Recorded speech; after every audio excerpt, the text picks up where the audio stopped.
KS က Entertainment Channel ကိုချစ်ခင်အားပေးနေကြတဲ့ချစ်ပရိသတ်များအားလုံးပဲမင်္ဂလာပါရှင်။ကျမတို့ရဲ့ channel လေးဟာဆိုရင်တော့ဇလံကောင်းလေးများစွာကိုအမြဲမပြတ်တင်ဆက်ပေးနေပါတယ်။ဒီနေ့မှာဆိုရင်တော့ဇလံကောင်းလေးဝတ္ထုတိုတစ်ပုဒ်ဖြစ်တဲ့စာရေးသူမောင်ညိုမိုင်းတန်လျင်ရေးသားထားတဲ့ကဝေတိုက်ဆိုတဲ့ဇလံလေးရဲ့အစဆုံးကိုတင်ဆက်ပေးမှာပါ။ဇလံလေးမစတင်ခင်မှာတော့ထုံစံတိုင်းပါပဲ။ကျမတို့ရဲ့ channel လေးကို like and subscribe လေးလုပ်ပြီးတော့ဇလံသစ်တွေတင်နိုင်ဖို့ဘေးနား notification လေးကိုနှိပ်သွားပေးပါအောင်ရှင်။ကျေးဇူးတင်ပါတယ်။တောက်ဆွေးတော့ဇလန်းလေးကိုအခုပဲစတင်ပါမယ်။ကျွန်တော်ကဂမ်ဘီယာဖြစ်ရဆန်းကျဲအကြောင်းအရာတွေကိုစိတ်ဝင်စားတဲ့သူဆိုတော့ထူးထူးဆန်းဆန်းဖြစ်ရတွေအစီရင်လုပ်ငန်းတွေကိုတဲစိတ်ဝင်စားတာပေါ့ဗျာ။အဲဒါကြောင့်အောင်လန်းဆရာဆိုသူဆရာအိမ်လေးရောက်ခဲ့တယ်။သိကျင်တာတွေကိုမေးမြန်းပြီးတော့မှတ်ပေါ့။အထက်လန်းဆရာဆိုသူဆရာကြီးတွေအိမ်လေးရောက်ခဲ့တာပဲ။ဆရာကြီးတွေရဲ့အတူယူလေးစားပွဲအပြုတ်မှုတွေကိုမြင်ခွင့်ရခဲ့တယ်။ရောက်ရင်လေကိုတိကျင်နာတွေမေးမြန်းမှတ်သားရတာပေါ့ဗျာရွှေရင်ကျော်ဂိုင်းစီယာမနောစီတုတ်ပဂိုင်းစီယာစေတလုံးဂိုင်းစီယာမြေလျှောက်ဝိတ်စာယောဂီရသိစာတို့အကီရက်စီယာဘေးရင်စီယာနက်ခက်စီယာစတဲ့ဆရာတွေထံလဲရောက်ခဲ့တာပဲသူတို့ထံမှာလှုပ်ဝက်နေတဲ့အထူးဆန်ပညာရက်ကောင်းတွေအနည်းနဲ့အများရှိကြတယ်ဗျတချို့ကရေမန်းစွမ်းနေတချို့ကရရစွမ်းနေတချို့ဆရာအဆောင်ပစ္စည်းစွမ်းနေတချို့သောဆရာတွေကစေးမှစွမ်းနေတချို့သောဆရာတွေကြတော့ရှေ့ဖြစ်ဟောနောက်ဖြစ်ဟောတဲမှန်တာပဲကိုတချို့သောဆရာနတ်တွေကိုဗလိဒါနာပြုကြသလိုတချို့သောဂိုင်းဆရာတွေကြတော့အိမ်တွင်အောင်ဆွဲအောင်ရောနတ်စင်ရောလွှတ်ပစ်ဖြက်စီးတယ်ဗျသူ့ရဲ့အယူဆသူ့မူနဲ့သူ့ပေါ့ဗျာတနေ့ကျွန်တော်အစွမ်းထက်တဲ့အထက်ဂိုင်းဆရာကြီးတအုပ်နဲ့ဆုံတွေ့ပြီးတော့ကာလအတန်ကြာဆရာကြီးရဲ့ပယောဂပြဿနာပေါင်းများစွာဖြေရှင်းပေးတာတွေကိုအံ့ပွဲကြုံခဲ့ရတယ်ဗျအဲ့ဒီထဲကအလွန်အံ့ဩဖွယ်ကောင်းတဲ့ဖြစ်ရစမ်းတစ်ခုကျွန်တော်ပြောပြခြင်းပါတယ်ဗျာဆရာကြီးရဲ့အမည်ကိုဦးကံမီရလို့ပဲခေါ်ကြပါစို့ဗျာဆရာကြီးဦးကံမီရနဲ့ကျွန်တော်စိတ်ကုခီးစဉ်အတော်များများကိုတပည့်တအုပ်အနေနဲ့လိုက်ပါခဲ့ဘူးလေ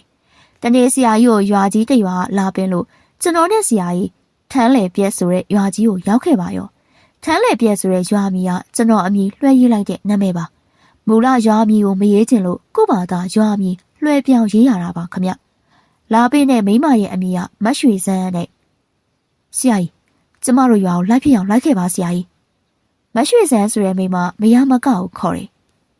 ညီတို့ရွာဘယ်ရွာတော့မတ်ရွှေစန်းထန်းလေပြည့်ရွာပါဆရာကြီးရှင်ဝေးသလားဟဲ့ဒီမျိုးကနေကားနဲ့မိုင်း20ခန့်ရှိရပါမယ်ဆရာကြီးဟိုရောက်ရင်တော့မော်တော်နဲ့2နာရီလောက်စီးပြီးထန်းလေပြည့်ရွာကိုရောက်ပါတယ်ရှင်နေပါဦးညီတို့ရွာမှာဘလို့အကြောင်းအရာတွေဖြစ်နေလို့အေးတကြီးငါ့ကိုလာပေးရတာတော့ကွဒီလိုပါဆရာကြီးရဲ့ကျမတို့ရွာအေဂျီ100ခန့်ရှိရရွာပါဆရာကြီးရွာနဲ့မလန့်မကန်းမှာလေးတကုန်းရွာနတ်ပေါင်ရွာရွာပြောက်ရွာစတဲ့ရွာတွေလည်းရှိပါတယ်နတ်ပေါင်ရွာဟုတ်လားမရှိစမ်းဟုတ်ကဲ့ရှင်ဘာလို့နတ်ပေါင်ရွာလို့ခေါ်တဲ့ဟဲ့အဲ့ဒီမှာမရွှေစန်းဆိုသူအမျိုးသမီးနဲ့ပါလာတဲ့ပိမ့်ပိမ့်ရှိအသက်50ခန့်မျက်လုံးဆွဆွမပိန်နေဆိုတဲ့မိမကြီးကဖြတ်ပြီးတော့ဝေပြောလိုက်တယ်နတ်ပေါင်ရွာဆိုတာပြောပါအောင်ကွငါစိတ်ဝင်စားလို့ဟိုးလွန်ခဲ့တဲ့နှစ်ပေါင်း50ကျော်60ခန့်တော့အဲ့ဒီရွာထိပ်မှာရွာတော်ရှင်နတ်ရုပ်ကြီးရှိတယ်အဖရဲ့ရွာတော်ရှင်နတ်ရုပ်ကြီးကလူကြီးတရက်ခန့်ရှိတယ်အဲ့ဒီရွာတော်ရှင်နတ်ရုပ်ကြီးကိုလှေတကြီးတအုပ်ကရွှေပြေချထားလို့ရွာတော်ရှင်ရွှေနဲ့ကြီးလို့တော့နောက်အခါခေါ်ကြတာပေါ့အဲ့ဒီရွှေနဲ့ကြီးကိုရွာတွေကဖဲသမားကြက်သမားအရက်သမားတွေကခိုးယူသွားပြီးတော့ဟိုအရှိကွင်းကရွာတရွာနက်ကြောတအုပ်ထံမှာငွေ900နဲ့သွားပေါင်ထားလို့နောက်အခါအကြောင်းဆောင်သိရပြီးလေတကြီးကငွေ900အရင်အတိုးထည့်ပြီးတော့ပြန်ရွေးခဲ့ရတယ်နတ်ပါပေါင်ပြီးတော့တောင်းကျမ်းကြလို့မကြီးကုန်းရွာကနေနတ်ပေါင်ရွာဖြစ်သွားရတာပါဆရာကြီးရှင့်တကယ်ကောင်းနေပဲဟိုအဲ့ဒီကောင်းနေရောဘာမှမဖြစ်ဘူးလားဖြစ်ပါပေါ့ဆရာကြီးကျမတို့ရွာရောက်မှဒင်းတို့အထက်ကလက်ကြံကောင်းနေနဲ့တွေ့ပေးပါမယ်ဆရာကြီးအေးအခုလာရတဲ့အကြောင်းရင်းဟာကျမတို့နေတဲ့ထန်းလက်ပြဲရွာမှာမိသားစုတစုယောဂခေါ်ရမလားလူပြူစားတဲ့ခေါ်ရမလားမသိဘူးအဖြစ်စမ်းတစ်ခုဖြစ်နေတယ်ဖြစ်ပုံကအဲ့ဒီအိမ်မှာမိသားစု6ဦးရှိတယ်ဆရာကြီးရဲ့အဖေအမေရဲ့သမီး4ယောက်ရဲ့ပေါ့သမီး4ယောက်စလုံးနဲ့အချော်အလှတွေကြီးပဲအခုဖြစ်နေတာလွန်ခဲ့တဲ့9ရက်ခန့်ကစပြီးတော့မိသားစု6ယောက်ကရုတ်တရက်ငိုကြတာရှင့်ထူးဆန်းပုံကငိုရီ600စလုံးပြိုင်တူငိုကြတာဟေးပြီးတော့ငိုလို့ဝိုင်းဟဲ့ဩရေကြပါရောဆရာကြီးရဲ့စမ်းလာကြည်လားဟာမပိန်းနဲ့ ရေတာမှတယောက်ကိုတယောက်လက်ညှိုးထိုးပြီးတော့အားရပါရရဲကြတာဘုံမုံလေးတဲ့အထိပဲတဲ့ဆရာကြီးနေတိုင်းငိုတာရဲတာလားနေတိုင်းပဲဆရာကြီးတယောက်ကစငိုလို့အဲ့ဒီငိုတန်ကြရင်ကျန်တဲ့9ယောက်ကပြေးလာပြီးတော့ရင်ထုလူလိန်အော်ငိုကြတာပါရှင်သူတို့မိသားစုဟစ်အောင်ငိုရင်ဘသူအားချုပ်လို့ဖြောင်းပြလို့မှမရဘူးငိုလို့ဝါမှတိတ်သွားကြပြီရှက်ကြတာပေါ့ဆရာကြီးရဲ့အခြားဆရာတွေနဲ့ရောပြမကြည့်ကြဘူးလားပြပါတယ်ဆရာကြီးပြတော့ဘလို့ထူးကြသတော့တနေ့ပကိုးဖရာကြီးဖရာလေးက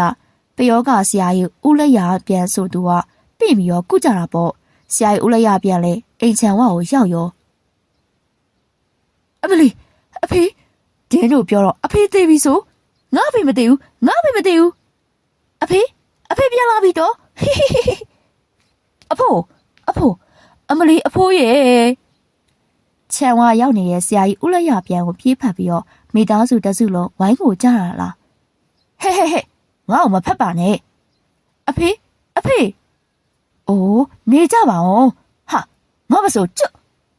အဖိုးမသေးဘူးနော်ဟာငါနင်းတို့အဖိုးမဟုတ်ဘူးဟာအိုးအဖေကျမတို့မမက်မိတော့ဘူးလားကျမအဖေသမီးစုဖျားလေဟာမဟုတ်ကအဖေတားလေအဖေတမကြီးလေဘရင်မင်းကောင်လေပယောကကုတ်ပိုလာတဲ့ဖျားလေးကဆရာကြီးဦးလက်ရပြန်ဝိုင်းဆွဲဖက်ငိုကြလို့ပစိုးပါကျွတ်လူဖြစ်ဆေးလွယ်အိတ်ကြီးလေးပြုတ်ကြနောက်ဆုံးလာပင့်သူနဲ့အနီးဝင်းချင်းအိမ်ကလူတွေဝိုင်းဆွဲကြမှအလွမ်းတဲ့အငိုတဲ့ချောင်းငိုရင်းတန်လန့်အိမ်မော်တက်ခဲ့ကြတယ်ဆရာကြီးဦးလက်ရပြန်လဲမျက်စိမျက်နှာပြက်လို့နှစ်ဖူးမှလဲချွေးတွေတီးနေပြီဆရာကြီးကဖျားစင်အောက်ကဖျားပေါ်မှာထိုင်ပြီးတော့ရှေ့မောက်မှာအားရပါရငိုနေတဲ့သူ6ဦးကိုကြည့်ရင်ကတိတ်ကြစမ်းအမလီအဖေရဲ့မတိတ်ပြရစီနဲ့အဖေမသေးပဲပြန်ရောက်လာတာဝမ်းသာတိတ်လို့ပြောနေတာမဟုတ်လားတိတ်ကြစမ်းဆရာကြီးကပါဇက်ကလည်းအော်ကျန်းပြင်လဲလက်ဝါးနဲ့ရိုက်လေရိုက်ပါပဲရိုက်လေဟစ်ပြီးတော့ငိုလေမလို့ဆရာကြီးအော်လဲမအော်ငေါ့လေမငေါ့တော့ဘူးလွယ်အိတ်ထဲလက်နိုင်ပြီးရုံးမှုလေးတစ်ခုကိုဖွင့်လိုက်တယ်ပြီးတော့ရုပ်ထုပစ္စည်းလေးတစ်ခုကိုညာလက်နဲ့ကမ်းပြီးတော့အငိုတဲ့6ဦးရဲ့ရှေ့မှာပြလိုက်ရောငိုနေတဲ့အငိုတဲ့6ဦးကဆရာကြီးဦးလက်ရပြန်ရဲ့ညာလက်ထဲကရုပ်ထုကိုအံ့ဩဟန်နဲ့စိုက်ကြည့်ပြီးတော့အငိုရက်သွားတယ်ကျမတို့လည်းအံ့ဩသွားကြတယ်ဆရာကြီးရဲ့လက်ထဲကရုပ်ထုကကြေးရုပ်ထုဘီလူတန်လျက်ကိုညာလဲနဲ့မြှောက်ပြီးတော့ကျုံဝါနေတဲ့ကြေးဘီလူရုပ်ထုဆရာကြီးဟိုရင်ဆရာကြီးတွေလို့ဒီလိုရုပ်ချီအငိုတက်အောင်ဟန့်လို့တန်လို့မရဘူးရှင်အညာသားဆရာကြီးတအုပ်ဆိုရင်အငိုမတိတ်လို့နားဟူပြီးတော့ဒေါဘွားပြန်သွားတယ်ဒုတိယမြောက်ဆရာကြီးတော့ငိုတဲ့လူကငိုရဲတဲ့လူကရဲနဲ့ဆရာကြီးကိုဝိုင်းဆွဲကြလို့နောက်ဆုံးပယောကဆရာကြီးကလီးမမကူဘူးဆိုပြီးဆဲပြီးတော့အိမ်ဘိုးကဆင်းပြေးသွားကြတယ်အခုဖျားကြီးဖျားလေးရဆရာကြီးကကြေးရုပ်ထုနောင်သိရတာကအာနာဝကဘီလူရုပ်ထုကဲ့သို့ပြလိုက်ရောဒေးတို့အငိုရက်သွားပြီးတော့ကြေးဘီလူရုပ်ထုကိုစူဆိုင်ကြည့်နေကြတယ်အဲ့ဒီမှာဆရာကြီးဦးလေးရပြန်ဟိတ်ဟန်နဲ့မေးရောနင်တို့ဘာတွေလဲနင်တို့အစွမ်းဒါပဲလားဟဲ့နင်တို့တယောက်မှငိုတာမထွက်နဲ့ဒါငါအမိတ်ဆရာကြီးအဲ့လိုပြောလိုက်ရောအငိုရက်ပြီးတယောက်ပြီးတယောက်ရေလိုက်ကြတာနဲ့ဆရာပြန်ကြီးကိုလက်ညှိုးထိုးပြီးတော့ခွက်တိုးခွက်လန်ဝိုင်းလောင်ရဲကြတယ်ဘိုက်ကိုနှိပ်ပြီးတော့ရဲကြတာဆရာကြီးခမကြေးဘီလူရုပ်ထုကြီးကိုကန်ပြီးတော့လက်တော်မျက်လုံးပြူးကျလာသလိုကျမတို့လည်းဆရာကြီးအတွက်စိုးရင်စားပြူလာကြတယ်ရက်လိုက်ကြစမ်းရက်အခုရက်ချာဦးသားအော်ဟစ်ရင်ရင်းကနေဆရာကြီးကိုလုံးဝဂယုမဆိုင်တော့ပဲဆရာကြီးလက်ထက်ကကြေးဘီလူရုပ်ထုကိုသူ့ထက်ကဝိုင်းလူကြလိုက်တာဆရာကြီးခမရုံးလို့လည်းမရဝရုံးသုံးကားနဲ့ဘုံတိုင်းကျဲနေစင်မှာပဲဝိုင်းကြည့်နေကြတဲ့ရွာတွေကမိမယောက်ျား10ယောက်ခန့်ကဆရာကြီးအသက်အန္တရာယ်ဖြစ်မှာဆိုလို့ဒင်းတို့6ဦးကိုဝိုင်းဆွဲလိုက်ကြတာပစိုးကျထမိန်ကျွတ်ပဲဆရာကြီးရေတိုတိုပြောပြရရင်ဆရာကြီးလက်ရပြန်ရှက်လဲရှက်ဒေါသလဲဖြစ်ပြီးတော့စေးရီတိုင်းထွာလို့အိမ်ပေါ်ကစင်ပြေသွားတော့တာပါပဲရှင်မရွှေစံနဲ့ဒေါ်ဘိန်းနဲ့တို့နှစ်ဦးရဲ့စကားဆုံးတော့ကျွန်တော်တို့ဆရာကြီးကခေါင်းတငိမ့်ငိမ့်နဲ့နားထောင်ရင်တော်တော်ဆိုးတာပဲဟုတ်ပါဆရာကြီးရဲ့အဲ့ဒါဆရာကြီးဦးကံမီရကိုသွားပင်းကြလို့ရွာကျောင်းဆရာတို့ကမိတ်နာနဲ့အဖဆရာကြီးကိုလာရောက်မြတ်တာရဲရတာပါဆရာကြီးသူတို့ကိုဆရာဗနေအောင်ကုတ်ပြီးတော့ဖုံးကြီးဆရာရောလူပယောဂဆရာရောဆိုရင်ငါ့ကိုရှိသွားပါပြီရှင့်ဘလို့နေမျိုးမှာအငိုရဖြစ်တတ်တုံးကွမနက်မိုးလေးနေမိုးတဲ့နဲ့ညက်တကောင်ရံမျိုးမှာဖြစ်တာများပါလေဆရာကြီးတောက်ကြနေရများ ငိုကြောရှိလိုက်တာနဲ့အစာထမင်းဟင်းရောစားကြရလားမစားတာများပါရဲ့ရှင်ဆွေမျိုးတွေကတနာကြလို့ချက်ပြုတ်ပို့ပြီးကျွေးမွေးလေတစ်လုံးနှစ်လုံးပဲစားကြတယ်ငိုရင်အချင်းဘလောက်ကြာငိုတော့တနာရီလောက်ကြာငိုရဲဆရာကြီးနားလိုက်သတိရလိုက်ငိုလိုက်ရဲလိုက်ပါပဲကျန်တဲ့အချိန်တွေမှာဘလို့နေကြလဲမောပန်းပြီးအိတ်တာလည်းရှိသလိုတိုင်မီမီငငင်းငန်ငန်ဖြစ်နေတာများပါတယ်ရှင်ညီတို့ကရောကာယကံရှင်တွေနဲ့ဘလို့တော်ဆက်ကြတော့ကွဆွေမျိုးသားချင်းမှာအဖဆရာကြီးကောင်းပြီအဲ့လိုပြောပြီးတော့ဆရာကြီးကဖျားစင်ရှိမှအတန်ကြာအာယုံပြုတ်တယ်လို့လုပ်နေတယ်ထူးခြားတာကကျွန်တော်တို့ဆရာကြီးဦးကံမီရရောက်လာသူရဲ့လက်ချောင်းတွေကိုပညာနဲ့ခွဲပြီးတော့ခေါင်းဆွဲမရှာဘူးသမီးတို့ပြန်နေရှင်အဖဆရာကြီးမလိုက်ဘူးလားယင်အဖအဖိတ်နဲ့လာခဲ့ပါမယ်သမီးတို့ရေစိတ်ကစောင့်ကြော်နေကြရော့ဒါလေးယူသွားဒေါ်ပိန်းနဲ့ဆိုသူကအဖဆရာကြီးလှမ်းပေးလိုက်တဲ့ကြောက်ခဲကဲ့သို့ပစ္စည်းလေးကိုလက်ဝါးနဲ့ဖတ်ပြီးတော့ခံယူလိုက်တယ်ဒါကိုဘယ်လိုလုပ်ရမလဲအဖဆရာကြီးအဲ့ဒီပစ္စည်းကိုကာယကံရှင်တွေရဲ့အိမ်ရောက်ရင်ဘယ်သူမှမမြင်အောင်တောက်နေကြရေအိုးထဲကိုထည့်ထားလိုက်သူတို့ကိုလည်းတိုက်ပြီးတော့ဘယ်သူလာတောက်တာလဲကြည့်မှတ်ထားဆရာကြီးရောက်ရင်သိကျင်တယ်ကဲသွားတော့ကြော့ပါလေဆရာကြီးအေးတာဒုအဖသမီးတို့အဖိတ်နဲ့စောင့်နေမယ်နော်မနဲ့နော်မနဲ့စနာရီလောက်ပေါ့အဲ့ဒီတော့သူတို့နဲ့ပြန်သွားကြပြီးတော့ဆရာကြီးကကျွန်တော်ကိုကြည့်ပြီးတော့မောင်မိုင်ခမ ्या ဆရာကြီးအဖိတ်နဲ့အားရလားအားပါလေဆရာကြီးအားရင်လိုက်ခဲ့မင်းအတွက်ပညာတစ်မျိုးရနိုင်မယ်ကွစိတ်ချပါဆရာကြီးကျွန်တော်ဆက်ဆက်မပြတ်မကွက်လိုက်ခဲ့ပါမယ်ဗျကျွန်တော်တို့ဆရာတပည့်နဲ့အဖိတ်နဲ့မှထမ်းလေပြေရွာသွားမယ်ရေးစိတ်ကိုရောက်ခဲ့တယ်ဒေါ်ပိန်းနဲ့အသင့်ကြလို့စောင့်နေတာကြားသာပြေးသမီးလားဟဲ့မနက်မိုးလင်းရပဲအဖရေပေးပါနေပါစေသမီးရဲ့ရတယ်ဘယ်လီနဲ့သွားမလို့ဟိုးပေါင်းဝင်းနဲ့လေးပဲဆရာကြီးလေသမားကကျမမောင်လေးပေါင်းဝန်းဆက်တဲ့ပဲ့ထောင်လေးကြီးပေါ်မှာကျွန်တော်တို့တက်ပြီးတော့နေရကြတော့ပဲ့ထောင်လေးကြီးကတကြုံကြုံဆက်တန်းပေးပြီးတော့ချောင်းပြင်ကျရေပြင်ပေါ်ကနေဟိုးအရှိဆူးဆူးကိုဥတီသွားတယ်ချောင်းပြင်ကျပေါ်မှာတမ်းမန်းတွေပဲ့ထောင်ကြီးပဲ့ထောင်ငယ်တွေလေရီယာအသွားအပြန်စုံနေကြအချို့ပဲ့ထောင်ကြီးတွေကကုန်နေပါတယ်စပားအိုးဝါဆန်အိတ်တွေမြင်ရတယ်မော်တော်တချို့ကတော့အတန်ချက်ဆက်တွေပါဖွင့်ထားကြလို့ဟင်္ဒရာထွန်းရင်နဲ့တိုနီသိန်းနိုင်တို့ရဲ့တခြင်းတွေကိုမြိုင်ဆိုင်ကြားနေရလေရဲ့ချောင်းရှည်လျားထဲမှာတလီနဲ့တလီဒီမော်တော်နဲ့ဟိုမော်တော်ဟိုပဲ့ထောင်ဒီပဲ့ထောင်အော်ဟစ်နှုတ်ဆက်ကြစားစရာတွေလှမ်းပစ်ပေးကြအချိန်လျှော့ပြီးတော့စကားရက်ပြောကြသမီးမပိတ်နဲ့ရှင်းပေဒေါ်ပိန်းနဲ့ကအဘဆရာကြီးလိုလဲခေါ်တယ်လို့အများတပည့်တွေခေါ်တယ်လို့အဖေကြီးလိုလဲခေါ်ထူးတယ်ဗျအဖေပေးလိုက်တဲ့ပစ္စည်းကာယကံရှင်အိမ်ကတောက်ရီအိုးတွေထည့်ထားရလားဟဲ့ကျွန်တော်တို့ပဲထောင်ကရေပြင်ပေါ်မှာတရိပ်ရိပ်ပြေးနေတယ်ရေအစ်စ်လဲပြီးတော့အဖေပေးလိုက်တဲ့ကြောက်ခဲလိုပစ္စည်းလေးထည့်ထားလိုက်တယ်ဖေဟုတ်ပြီဟိုငိုလိုက်ရေလိုက်တွေတောက်ရလားသမီး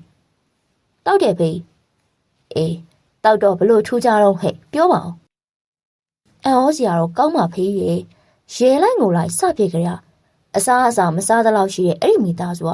အပပစ္စည်းလေးစိန်ထားတဲ့တောက်ရည်လေးတောက်ပြီးတော့အစားအစာစားကြပါဦးဖေးကျမတို့အမျိုးတွေလည်းသူတို့ထမင်းပြန်စားလာတာမြင်တော့ဝမ်းသာကြတာပေါ့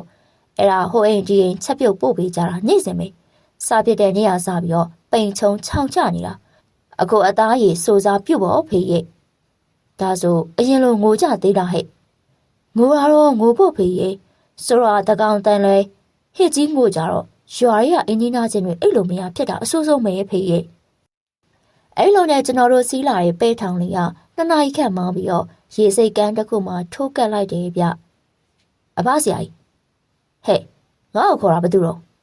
သမီးလေးရဲ့ပါဆရာကြီးရဲ့မရွှေစမ်းပါရှင်ဩသမီးမရွှေစမ်းလားဟုတ်ကဲ့ပေးဆရာကြီးအိတ်တွေပေးဖြည်းဖြည်းစင်းမောင်ဆိုင်နဲ့တော့ပိန်ဆရာကြီးကိုတွဲကန်ပေးဟိုးမောင်ရောရရလားရပါတယ်နှမရေစင်းလို့ရပါတယ်ဗျကျွန်တော်တို့ပဲထောင်လေးကြီးပုတ်ကနေကန်နဖူးပေါ်လေးရောက်ရောလှေစီခီးသွားတချို့ရေစိတ်ကိုစင်းလာတာကိုမြင်ရတယ်မရွှေစံတို့နဲ့လည်းပြောကြဆိုကြတယ်အဲ့ဒီမှာထိုးကြတာကသပင်ဖားရချထားတဲ့မိမ2 ယောက်နဲ့မိမရွယ်1 ယောက်ပဲအသက်60ခန့်မိမဝဝကြီးက1 ယောက်အသက်50ခန့်မိမပိမ့်ပိမ့်ရှိရှိအသားမဲမဲ1 ယောက်1 ယောက်ကအသက်30အရွယ်ခန့်ကိုလုံးကိုပေါတောင်းတောင်းမျက်နှာဝိုင်းဝိုင်းခက်ချော့ချော့အမျိုးသမီးတအုပ်သူတို့3 စလုံးသပင်ရှည်တွေဖားရချပြီးတော့ရေစိတ်ညောင်ပင်အောက်ကနေကျွန်တော်တို့အုပ်စုကိုခါထောက်လို့ကြည်နေကြတယ် သူတို့ကြည့်နေပုံကဆူဆူရဲ့အာယုံစိုက်ကြည့်နေပုံမျိုးဆရာကြီးဘာတော့မှမပြောတူတူအေးပြောပါပြောဟိုစပင်ဖားရချထားတဲ့မိမ3ယောက်ကျွန်တော်တို့ကိုစိုက်ကြည့်နေတယ်မိမ3ယောက်ဟုတ်တယ်စပင်ဖားရချလို့ဗျဘယ်နေရာမှာတော့မှရေစိတ်အတက်ရှိရညောင်မုံစိတ်ပင်အောင်မှာကျွန်တော်ကတူတူပြောလိုက်ရမှာဆရာကြီးကညောင်မုံစိတ်ပင်ကြီးအောင်ညောင်ပြင်းနဲ့အမြင့်တမ်းတွေကျနေတဲ့ညောင်ပင်ကိုလှမ်းကြည့်လိုက်ရောအမေမိမ3ယောက်ကမြင်လိုက်တာဖြက်ခနဲ့နောက်ကျောခန်းလိုက်ပြီးညောင်ပင်မှာကက်ရိုက်ထားတဲ့နက်စင်လေးကိုကမ်းပြီးတော့စကားပြောနေတဲ့မျိုးလုပ်တယ်ဟို3ယောက်လားဟုတ်ကဲ့ဆရာကြီး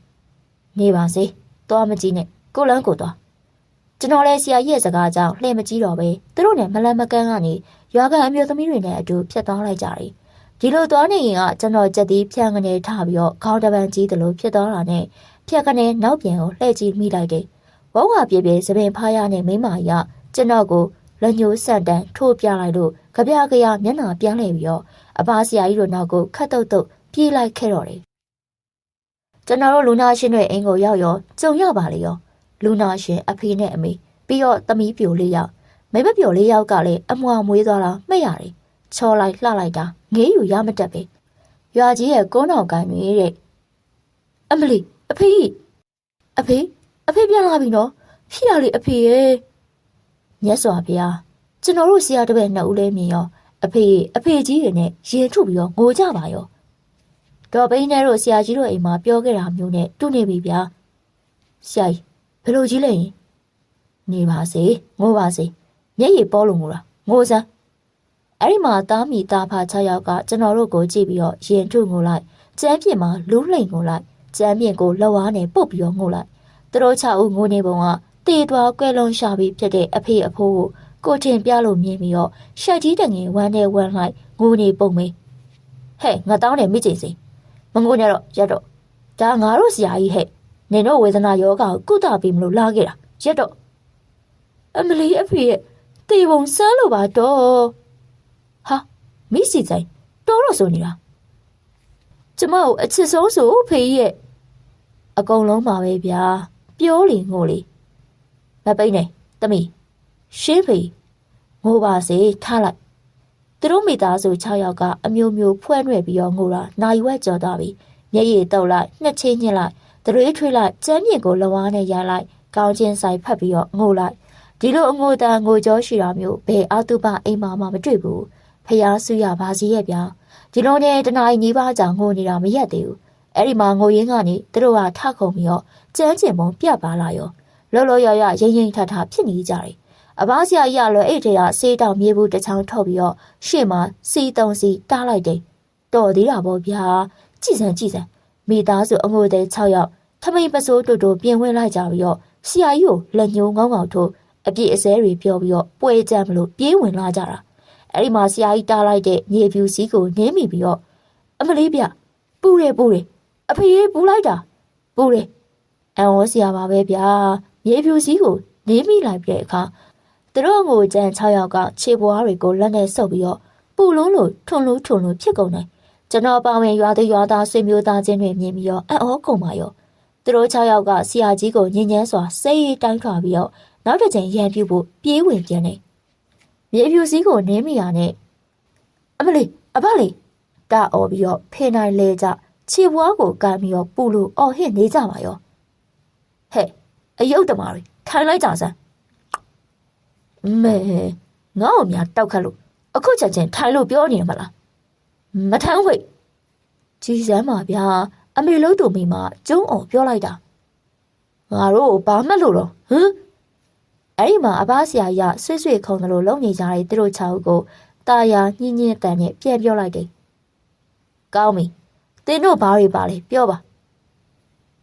သူတို့6ဦးကနှုတ်ဝင်တယ်လို့တစုံတစ်ခုတော့ပယောကပူးဝင်နေတယ်လို့ပဲလက်ဝါးချင်းပေါ်လိုက်သွားချင်းဖြစ်မိအောင်ကြိတ်လိုက်လက်ဝါးချင်းအတန်မြီအောင်ရိုက်လိုက်ကရုံးကြီးကရင်ဖြစ်နေကြတယ်ပြောပါသင်တို့ဘာတူတွေလဲဘာမကျင်တတ်တာရှိလို့လဲ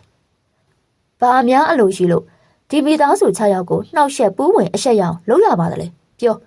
သင်တို့ကျင်တတ်အောင်ကျွန်ုပ်တို့အားလုံးကဘာလုပ်ပေးရမလဲပြောပါ အဲ့ဒီမှာအမေလောက်သူမကြည့်စိန်ဆိုသူကနှုတ်ဝင်သေးလို့မိမဆရာကြီးကိုလက်ညှိုးထိုးရင်းနဲ့ခုံပြီးတော့ပြောလိုက်တယ်နင်းကျုပ်လားအေးကျုပ်ဘာလုပ်ပေးရမလဲပြောပါနင်းထွက်သွားအခုထွက်သွားဟမ်နင်းပြန်မပြန်နင်တို့ဆရာတပည့်အလိုနင်တို့နှုတ်စလုံးအသက်ပြောက်ပြီမဲ့သွားငါတို့နေမရအခုချက်ချင်းထွက်သွားကျွန်တော်ကသူတို့6ယောက်ကလက်ညှိုးထိုးပြီးတော့ငေါ့ပြောနေလို့ကျွန်တော်လဲကြက်တီထခေါင်းတစ်ပန်းကြီးနေပြီအဘဆရာကြီးနဲ့လိုက်လာတာမှားပြီနဲ့တူပါရဲ့ဖျားသူတို့6ယောက်ကလက်ညှိုးဆက်နှစ်ချောင်းစံတန်းထိုးပြီးတော့ရင်ထိုးရှေ့ထိုးနောက်ငင်အော်ဟင်းနှင်းလို့နေကြတယ်ဝိုင်းကြည့်နေကြတဲ့လူတွေလည်းစိုးရင်စားပြုတ်ကြလို့အလင်းဆရာကြီးလိုဖနှောင်းနဲ့တင်မှာတသားရဲကြအောင်ပြေးရလိမ့်မယ်နဲ့တူးရဲ့လို့တိုးဝေဖန်တာကိုကျွန်တော်ကြားနေရတယ်အချင်းချင်းမဟန်ရင်အမြန်ပြေးဖို့ပြေးပေါက်ကိုလည်းမသိမသာလှဲ့ကြည့်နေရတယ်သွားလို့ပြောနေတဲ့ဆရာစုံနားကန်းနေလားနင်းလို့ဆရာမြငါတို့လာဆန်းတော့ကဲဟာဖះကြီး6ယောက်ပါဇက်ကနေမြင်းဟီတန်လို့အတန်တွေပြုတ်ပြီးတော့အိမ်ပေါ်မှာခုန်နေကြတာအိမ်မှာတိမ့်တုံနေရောဘာဆရာကြီးဟမ်ပါမလားယင်အတာနေစမ်းမှာအဲ့ဒီမှာအဘဆရာကြီးကရေတဖန်ခွက်တောင်းယူလိုက်ပြီးတော့ဆေးကြောင်တောင်ကိုရေဖန်ခွက်တဲ့ထိုးမွေ10သိန်းလိုက်ရင်ငါမင်းတို့6ယောက်ကိုမြေတားနဲ့ပြောပါတယ်ရက်ကြပါမရက်ဘူးလုံးဝမရက်ဘူးအဘဆရာကြီးက3ချိန်3ခါမြေတားရက်ခံနေသူတို့ကလည်းရှေ့တိုးပြီးတော့ရဲလိုက်ကြကျိန်ဝါဆဲဆိုလိုက်ကြနဲ့ပို့ပြီးတော့ပွဲရကျန်းလာတော့မယ်အဘဆရာကြီးရေကိုဘဲညာလက်ညှိုးအစုံနဲ့မှွေးလိုက်ပြီးမန်တန်တပုတ်ကိုအတန်မထွက်ရွတ်ဆိုပြီးရတော့အားလုံးရက်မရက်ဘူးရက်ကြပါလုံးဝမရက်ဘူးဟဲ့နောက်ဆုံးပြောမယ်ချက်ချင်းရက်မရက်ဘူးဟဲ့မရက်ဘူးကိုင်းဟာအမလီတော့အမလီပူပါရဲ့သိပါပြီဆရာကြီးကလက်ကရေဖန်ခွဲရှိရင်းနဲ့ဟုံးနိုင်ကျဲတောင်းကျဲဟစ်အော်ဆဲနေတဲ့လူပယောဂတဲ့6ဦးပေါ်ကိုကုန်းပယ်ထည့်လိုက်ရာပယောဂဝင်ဟန်ရှိတဲ့6ဦးကအစီရင်ရေမှန်ထိမှန်ပြီးလူးလွန်အော်ဟစ်လဲကြကုန်ပါရောဗဇက်ကလည်းပူတဲ့ဆက်တဲ့အောက်နဲ့အော်ဟစ်ပြောရင်းနဲ့ကျမ်းမြေပေါ်မှာဒဏ်ရာရမှုတွေလူးလွန်တယ်လို့လူးလွန်ရင်းနဲ့ဒူးပေါ်ပေါင်းပေါ်တတိလစ်မေပြောကုန်နေအဘသူတို့ဘလို့ဖြစ်တာမစိုးရိမ်ကြပါနဲ့တမီးတို့သူတို့အိပ်ပျော်သွားကြပါပြီအားလုံးကိုရွှေ့ပြီးတော့ဖျားပေါ်မှာအကြနာနေရာချပေးလိုက်ကြပါမစိုးရိမ်ကြပါနဲ့အဲ့ဒါနဲ့မရွှေစံတို့ဆွေမျိုးတွေအစ်တွေကသူတို့ရဲ့ထမိန်ပစိုးတွေကိုဖုံးဖိပြင်းပေးပြီးတော့ဖျားတွေခေါင်းတွေချလို့ပွေယူနေရာချဆောင်ချုံပေးလိုက်ကြတယ်မကြခင်မှာသူတို့ပါဇက်ကနေဖူခလော်နဲ့ဟောက်တန်တွေကြားလိုက်ရတယ်အဘဘလို့ရှိလဲကျန်းနဲ့သမီးသူတို့ကဘာတွေဝဲနောက်မှအဘရှင်းပြပါမယ်အခုအဘပြောသလိုလုပ်ကြပါပြောပါဗျသမီးတို့ဘာလုပ်ပေးရမလဲပြောပါအဘဆရာကြီးသားတို့ကိုလည်းခိုင်းပါမယ်ဗျာ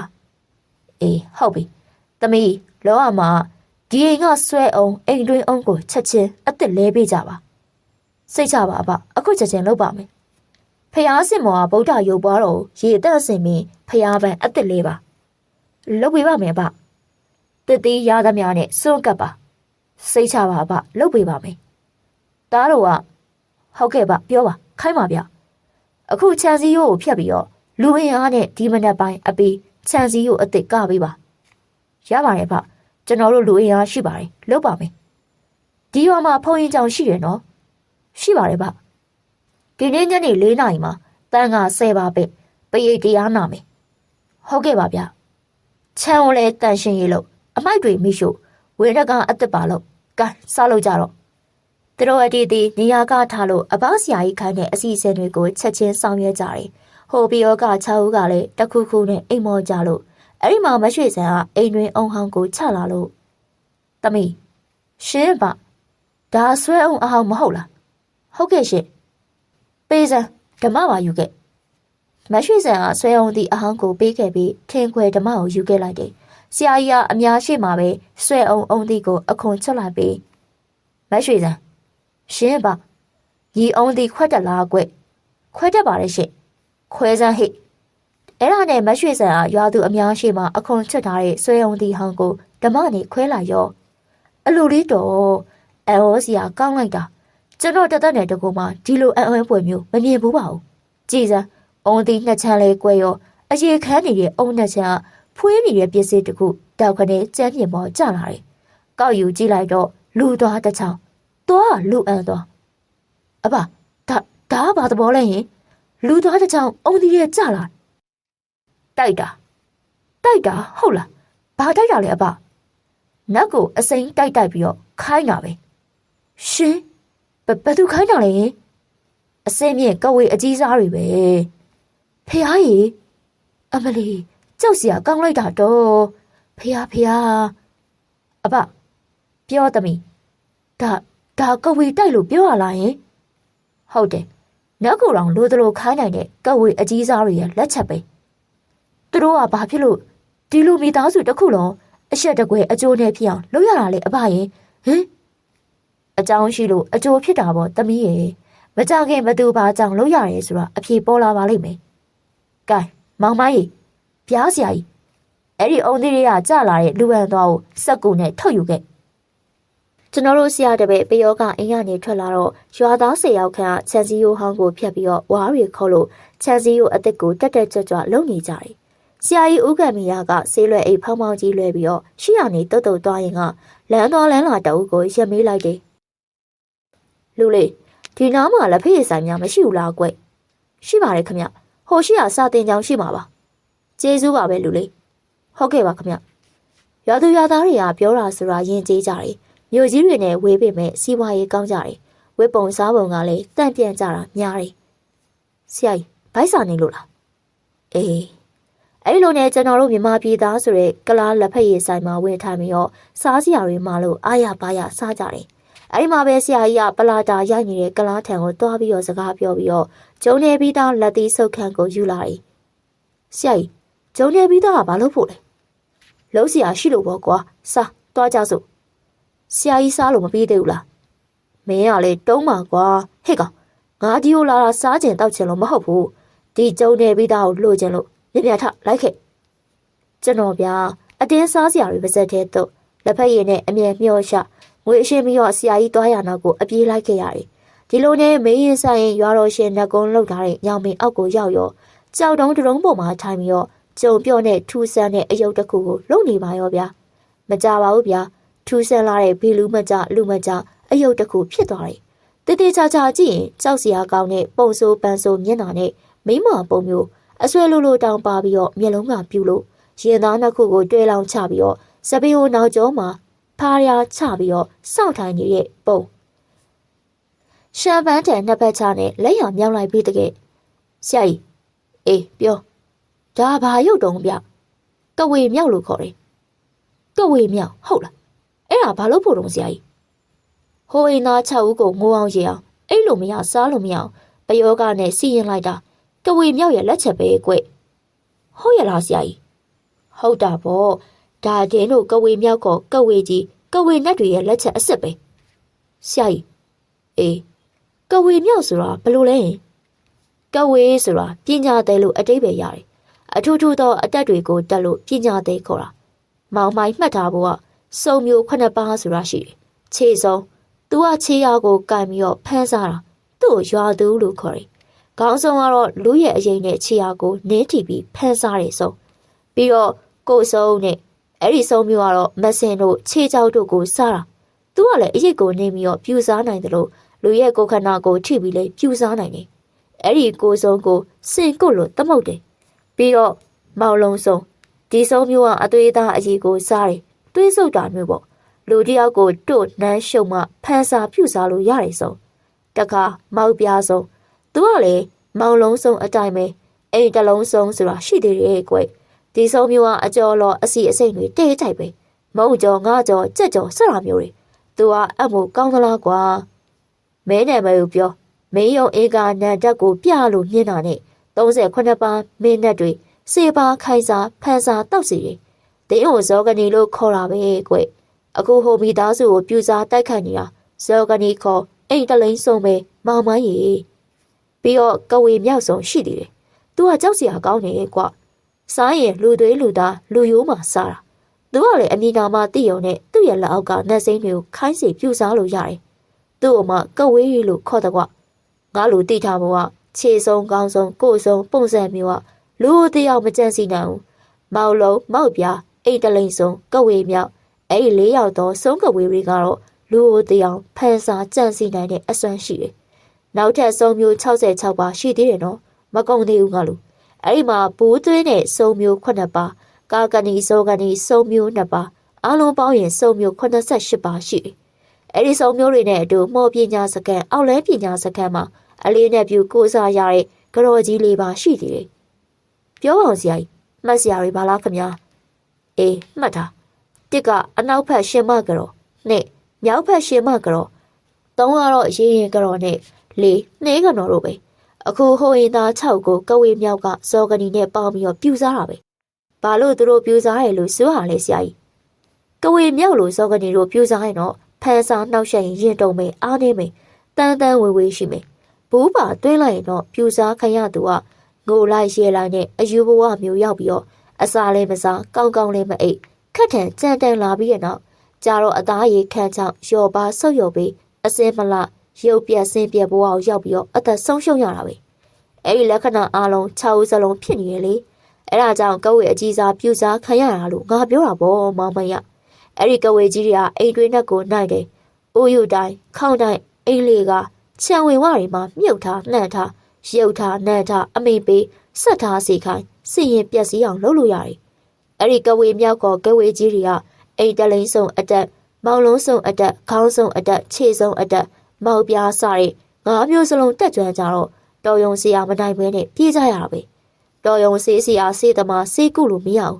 မရဆိုရင်ကဝေကြီးဟာစေးစီယာကိုဟိုမေးဒီမေးဟဲ့ပြုတ်ပြီးတော့အာဇက်ရှာဇက်နဲ့စေးပြက်အောင်လုပ်တော့ဆရာလုံးသူရဲ့စေးလုံးဝမစွမ်းတော့ပဲ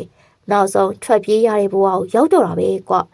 အခုငါတို့မြောက်ကဝေဆောင်ရဲ့ဆက်တွေကိုဖျက်ပြီးတော့ဒင်းတို့တန်ပြန်ရမယ်လာ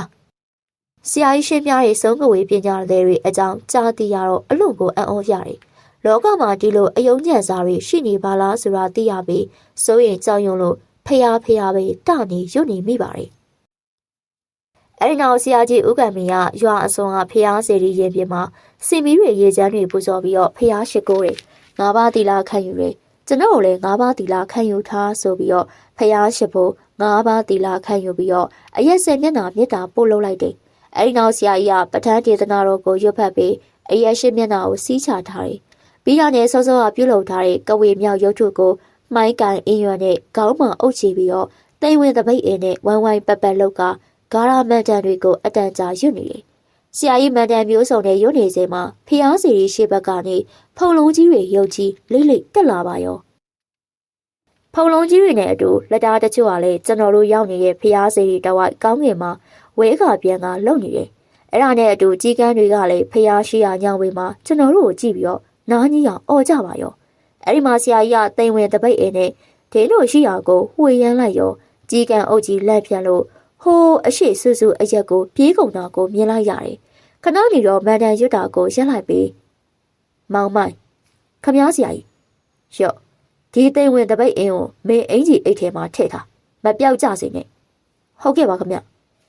ကျွန်တော်ဆရာကြီးလမ်းပေးတဲ့တလက်မပက်လေခန့်တိမ်ဝင်တပိတ်အင်းကိုအင်ကြီးအိတ်ထဲမှာလက်ကင်ပွားနဲ့ထုတ်ပြီးတော့ထည့်လိုက်တယ်ပြီးတော့เนี่ยကျွန်တော်တို့ဆရာတပည့်ရွာဝင်ရရှေးဟောင်းငကိုးအိုကြီးရှိရာကိုရှေးရှုလို့လာခဲ့ကြတယ်ဆရာကြီးကရှေးကကျွန်တော်ကနောက်ကအဲ့ဒီမှာပဲဟာဆရာကြီးမွေအမလီလမောင်းလုံးခန့်ရှိတဲ့မွေမဲမဲနှက်ပြောင်ပြောင်ကြီးကဆရာကြီးရှိလှဲလန်းကြောင်ကဖူးကနေအတန်ပြုတ်ပြီးဗပြင်းထောင်းလိုက်တယ်အမလီလေဗပြင်းကြီးကထမင်းစားပကံလောက်ရှိပြီးတော့မျက်လုံးရဲရဲနှလုံးကဒေါသအခိုးတွေဝေးပြီးတော့ဆရာကြီးကိုလှမ်းပေါက်လိုက်တာဆရာကြီးကကျွန်တော်ကိုဘယ်လက်နဲ့တားရင်မွေးဟောက်ကြီးကိုညာလဲနဲ့ဟန့်တားလိုက်တယ်ဆရာကြီးတော့သေပြီးတော့မှတ်တာပေါ့ဗျာတော်ပါသေးရဲ့ဆရာကြီးဘာမှမဖြစ်ဘူးဗျလှမ်းပေါက်တဲ့မွေးဟောက်ကြီးကဆရာကြီးဦးကံမီရဲ့ထောင်ကားထားတဲ့ညာလက်ဝါပေါ်ကအင်းစမအောင်မြင်ရောတန့်သွားပါရောအဲ့ဒီမှာဆရာကြီးကညာလဲနဲ့မွေးရဲ့ဦးကောင်းကိုမိုးလိုက်ရောမွေးဟောက်ကြီးကသူ့ရဲ့ပပြင်းကိုနောက်လန်ပြီးတော့ဘယ်ရင်ညာရင်လှုပ်နေတယ်ဟဲ့အစေခံကနင့်ကငါရံမပြုတ်ချင်ဘူး နေခိုင်းတဲ့နေရနေပြန်လိုက်စမ်းအမငါ့ကိုများနေရရံပြုတ်ကျင်သေးတယ်ပေါ့နေအခုပြန်စမ်းမွေကြီးကဗပြင်းကပြန်ထောင်ပြီးတော့တဖူးဖူးမှန်ပြူလို့ရှေ့ကိုလွန်တိုးလာနေတယ်အဲ့လောက်တောင်ပြောမရတဲ့ကောင်သိရောပေါ့ကွာ